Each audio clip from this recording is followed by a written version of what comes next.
Languages through music. Languages through music. Languages through music. Languages through music. Greetings, everyone, and welcome back to the Languages Through Music podcast. I'm super excited to welcome a friend here today, Director of Pan-African Academy, Ekaete Alfred. Welcome, Ekaete. Hi. How are you? Good, thank you. So glad that we could connect with our busy teaching educational schedules finally. It's over the world. I would love today for you to tell us a bit about Pan-African Academy, which you founded in 2021. Mm-hmm.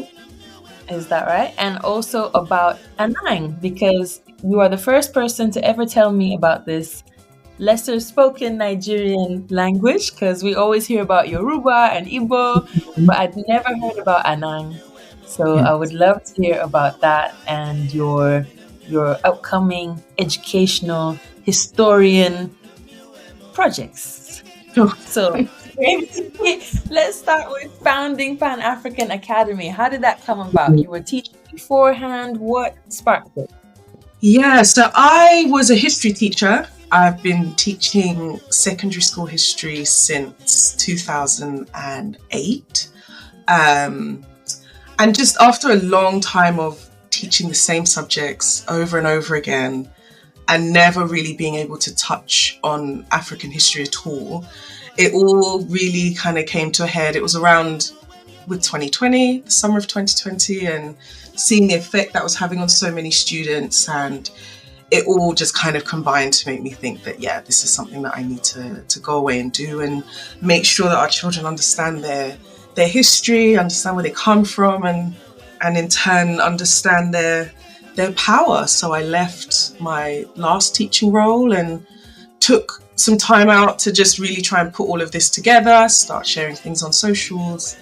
It was initially supposed to be a Saturday school, so everything was prepared for that in terms of students to be coming on a Saturday morning, but there was just far more interest in something online, which I did think was a bit of a shame, but that's kind of the route I then had to take. So I've just been putting out courses for children to do. I've been doing weekly lessons, currently a bit too busy for the weekly lessons, but might come back to that. But yeah, that's really why I started this. I love African history. I love history in general, but I especially love talking about African history. So yeah, I get to now talk about it for a living, which is great. I love that. I didn't grow up in London, so I didn't experience it, but a lot of my friends have told me about really influential Saturday schools that were started back in the day because kids were never taught African history at school. So were there any schools or organizations that particularly inspired you to do the work you do? I think not specific schools, but just the concept of the supplementary schools that you tended to have a lot more, say in the 70s or in the 80s. I just feel it's something that has really been on the decline, and it's such a shame because it did help so many children. Even Akala very famously talks about having attended a supplementary school and the impact that had on him, and we all see, how amazingly he is doing now. So it was just this idea of children of African descent being able to come together somewhere and not feel othered, and to actually feel that they are the priority, that there's nothing wrong with them, and that their education matters. They're not going to be pushed aside and told that they need this kind of special education or into whatever else was devised for them. But yeah, I just think it's such a shame that it's declining. I think it's a really wonderful thing that we've had in the past, and there are still some around now. Again, I know that a lot of them are struggling. But I think if it is something that if we could revive it in any way, I think it would be so beneficial for so many students in this country.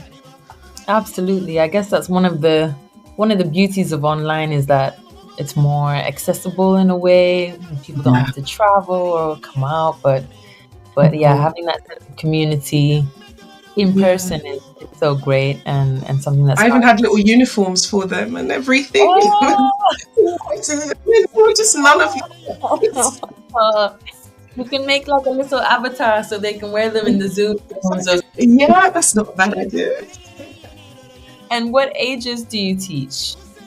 So I teach 8 to 14. Now, I obviously, because I taught secondary school for so long, so that's 11 to 18.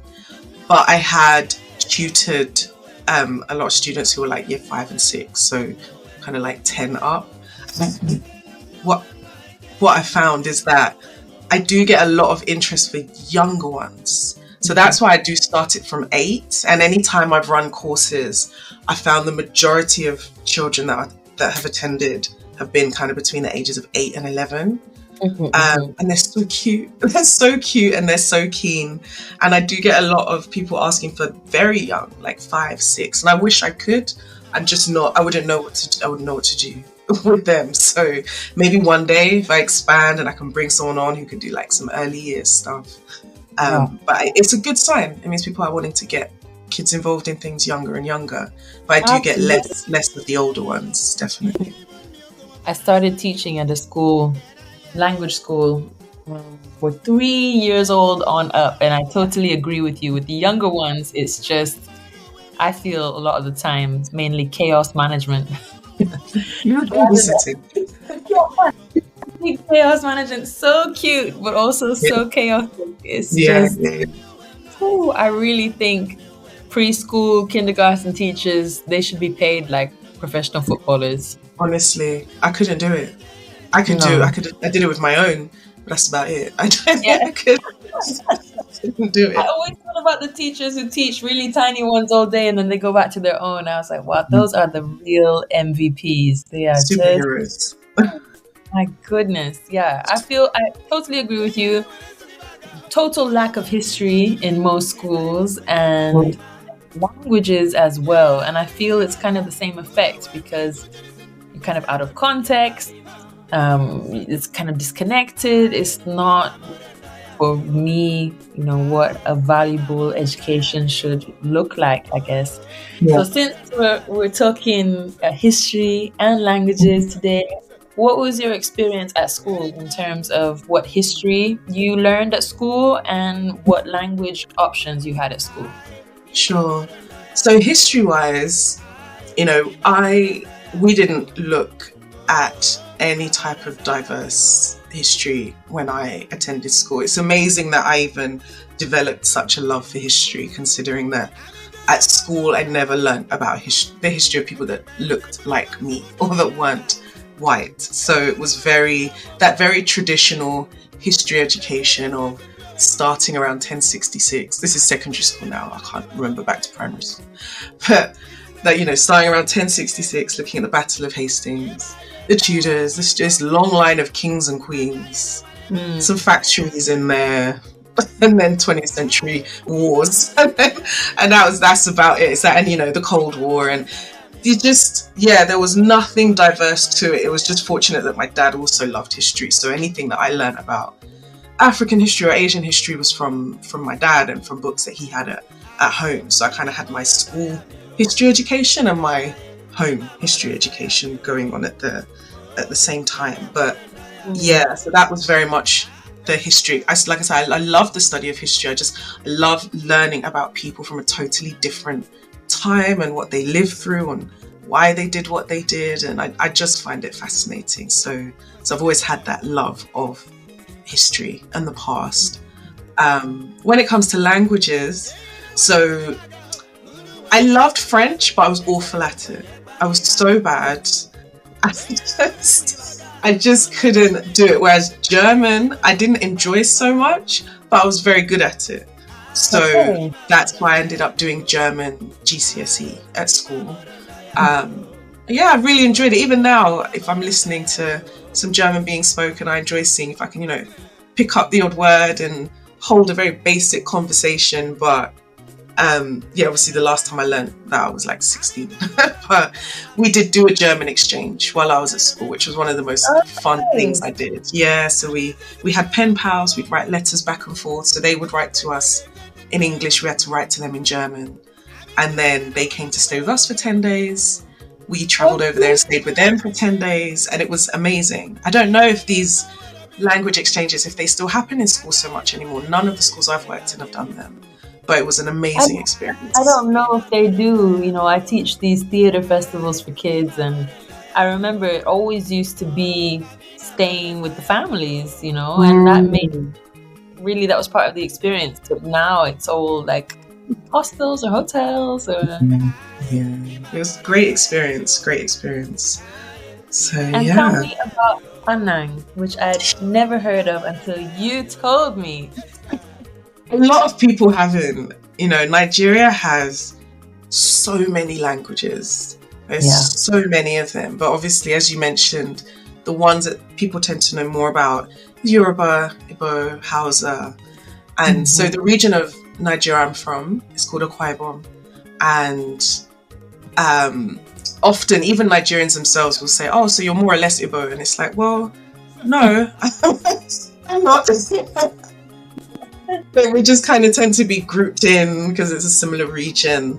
But even just Akwa Ibom alone, I think there's something like 20 languages or so. So even just that one state, Wow. there's so many languages. And, so we have Ibibio, we have Efik, we have Annang. Some of them are very similar. So like Ibibio and Annang are quite similar. But Okay. so yeah, so that's our tribe. I know that's a word a lot of people don't like to use anymore, but just in terms of the sociological meaning of that word are so the Annang tribe. Both my mum and dad were from there, and they spoke to us in Annang growing up, which is why I understand it fluently. And Mhm. my grandma, as a lot of Nigerian children can attest, to your grandma comes to stay with you for a while, and she would speak to us in Annang. So me and my siblings can all understand it very fluently. But the problem is we responded in English. So Mhm. now, as an adult, it's like I could watch a film in Annang and know everything that's being said. You could ask me to say Wow. a very simple sentence and I'll just look at you very blankly and maybe be able to say the odd word. So it's such an annoying um, situation. But I'm sure, if I was to So go many and stay in people. Kwai for a few months, just immerse myself in the language, I'm sure it would come. And it's something obviously I want to pass on to my children. Hopefully they know the odd word and command, like come and eat, or it's time for bed, or the odd thing. But just, yeah, I wish I could speak it fluently. I really do. That remember a group called Ibibio Sound Machine, but I didn't know at the time that it was a Mm, language. yeah. So even our names will be the same. So like Ekaete, you'll have people that speak Ibibio, they have the name Ekaete as well. The people that speak Efik, the name Ekaete. So there's a lot of crossover in a lot of the languages. And how about your sons? What language options do they have at school now? So both of them learn French and Spanish at school. Um, so my older son, he's just picked his GCSE options and he's opted to do Spanish. I think both of Mhm. them are leaning more towards Spanish. They do very, very well in the Spanish language. So yeah, but there wasn't a very broad range of languages available. It was the same as French and Spanish. Whereas I remember when I was at school, a bit older though, at A level, they introduced Russian, they introduced Yeah. Mandarin, quite a few different languages, but at a very high level, which I thought was strange because it's like we've not done it at all, and they just brought it in at A level. but um, but yeah, I know different schools have different options, but it does. I know even in the schools that I've worked in, it always tends to circulate around French, Spanish, even German is less popular in schools now. I thought when I moved to London 12 years ago that it would be really easy to find African language classes for adults, for kids. There's so many Mm. Ethiopians here, like it'll be so easy for me to find Tigrinya or Amharic but yeah, I was very surprised that it was not at all easy.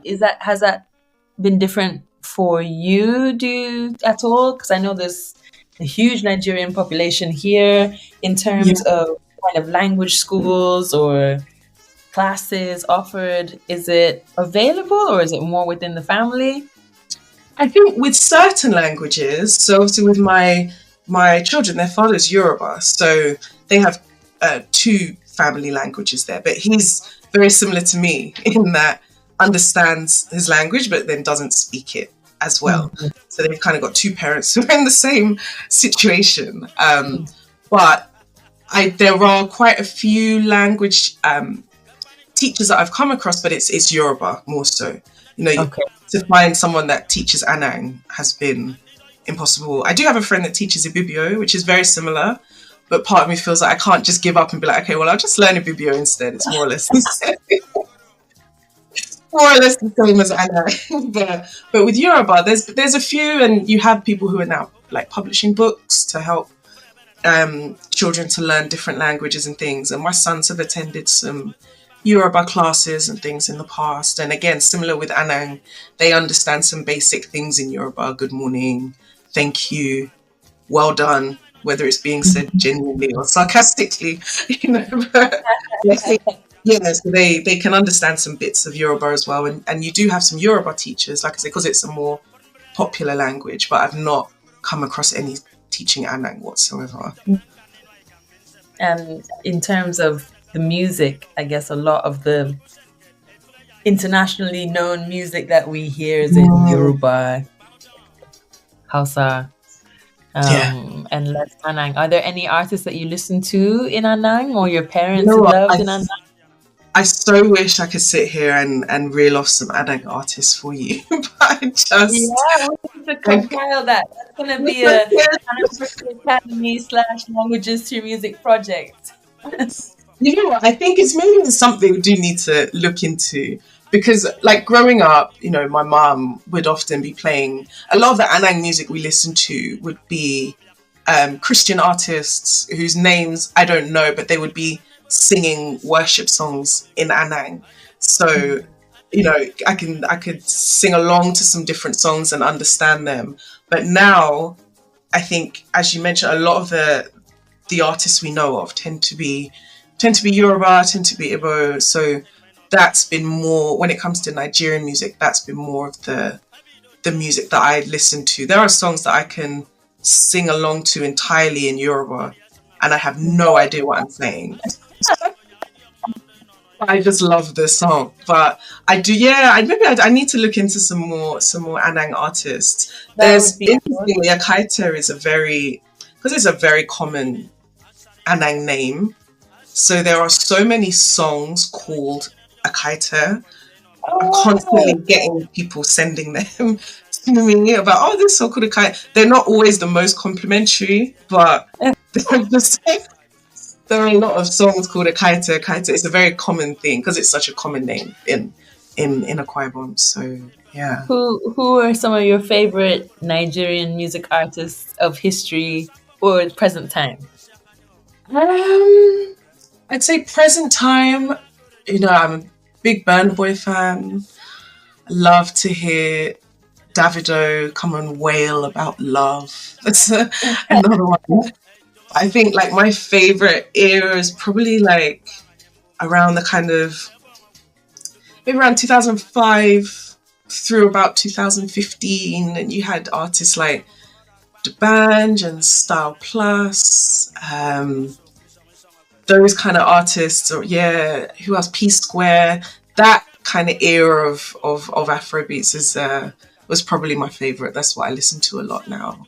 And then obviously to go further back, obviously like my dad loved Fela Kuti, so I grew up listening to that in our house a lot. So yeah, there's these different eras of, I know people say Afrobeat, different to Afrobeats. Some children are trying to learn the exact distinction, but yeah, I'd say that kind of encapsulates the different eras that I enjoy listening to. And with an artist like Fela, I feel we're always discovering a new song that we haven't heard of his, because he was just so prolific and had so much music and so many 15-minute songs as well. Yeah. Just incredible.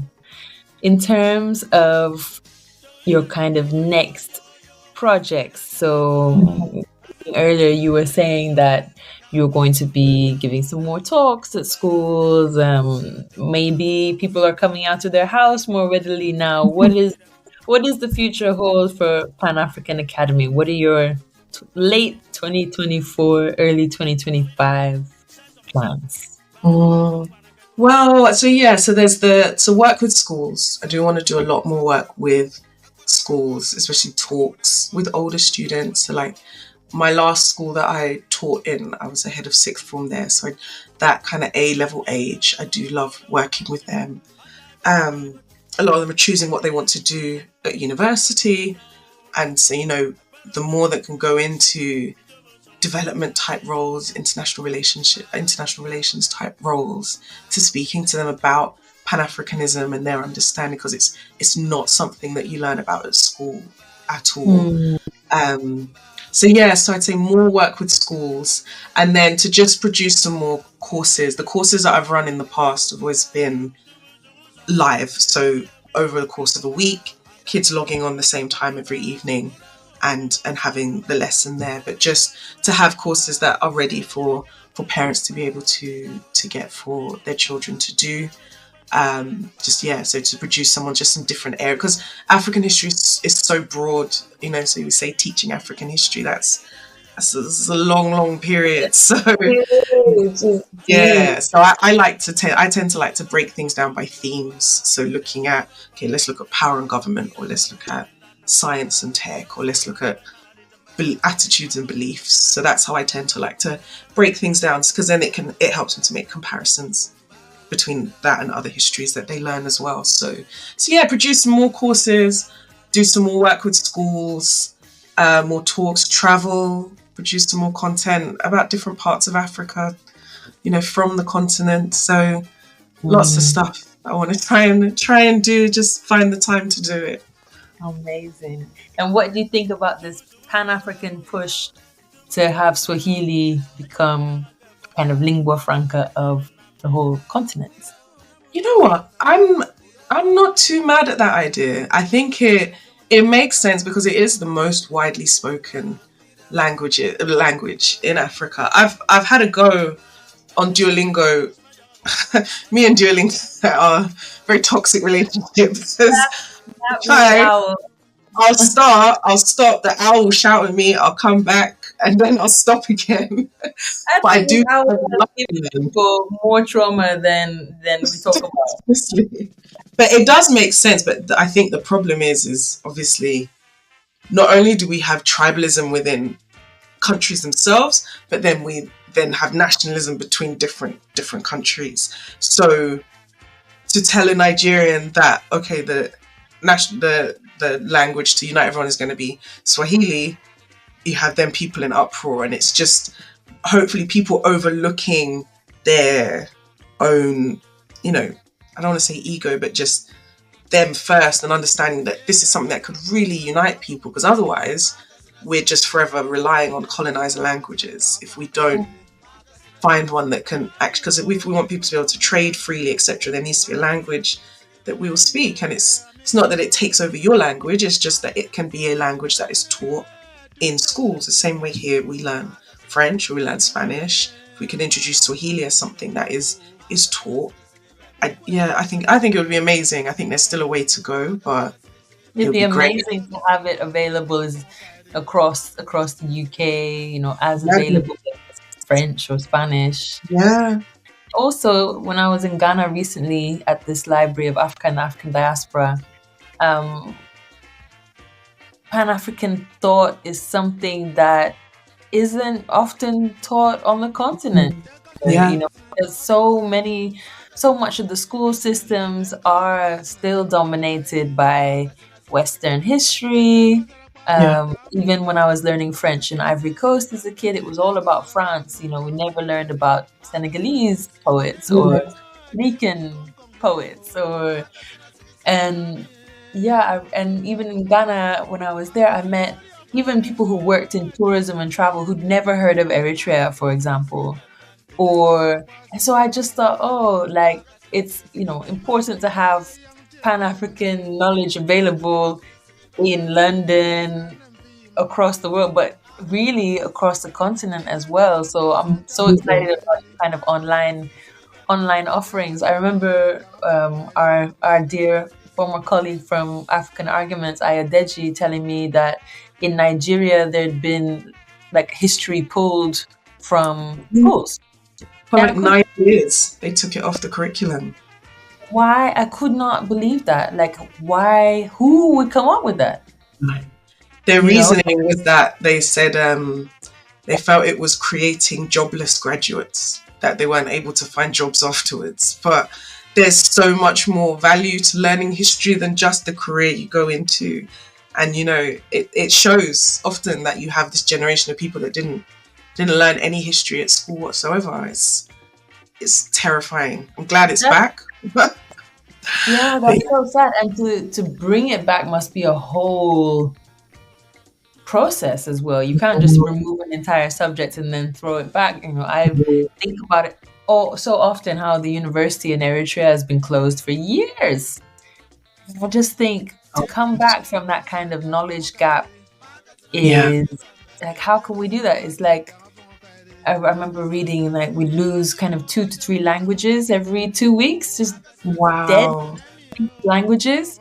And it's the same with history, isn't it? Like, how long can you go ignoring some element of history before, and then when you resuscitate it, how has it morphed or changed or been misinterpreted? Or Yeah, it's like, yeah, with languages and with history, it has to be this constant discussion and yeah. constant inclusive. Yeah, you And you can can't learn say. in both of those areas. Our elders are so important. People say that anytime an elder dies, it's like you lose a library. And as I mentioned, a lot of the history that I learned about the continents from my dad, and even outside of just general history, just speaking to them and learning about your family history and understanding local histories, and it's the same way that they help pass languages down, pass down history as well. And that's why conversations with people that are older than us can be so valuable as well for both of those things. Absolutely. Well, Ekaete, I think we have a project together to make a Annang playlist, and Very, very, book. That would yay! be so much fun. I'm so down. I think we should totally do that. And Awesome. yeah, I think, and we can test it on your boys first. I've got a lot of Annang community that I can share that with. I'm sure they love that. So That would be that'd so be much so fun. cool. I think Definitely. that's a collab on the horizon. And just Awesome. thank you so much for coming through today. And where Thank can you. people follow what you're doing with Pan African Academy? So I'm most active on Instagram. It's just Pan African Academy on Instagram. I My just say, website. can I Sorry. just say here? Can I just say here that Tyrese follows you?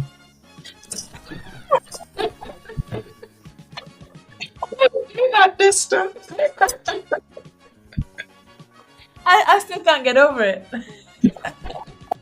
Yeah, I don't want to jinx it because I don't want it to unfollow me. Don't jinx it. I was like, not baby boy. But yes, that was very exciting. But yeah, so Pan African Academy on Instagram. I don't use Twitter. I just find it a bit scary. But my We launched website is scary. Yeah, the website is panafricanacademy.org. Hopefully start blogging on there soon. I've done one before and just not carried on. But yeah, best place is Instagram really, or Facebook, Pan African Academy as well. Amazing. Thank you so much. And stay tuned for our Annang collaboration, people. Yay! Thanks for having me. Thank you. Dale, thank you. Languages to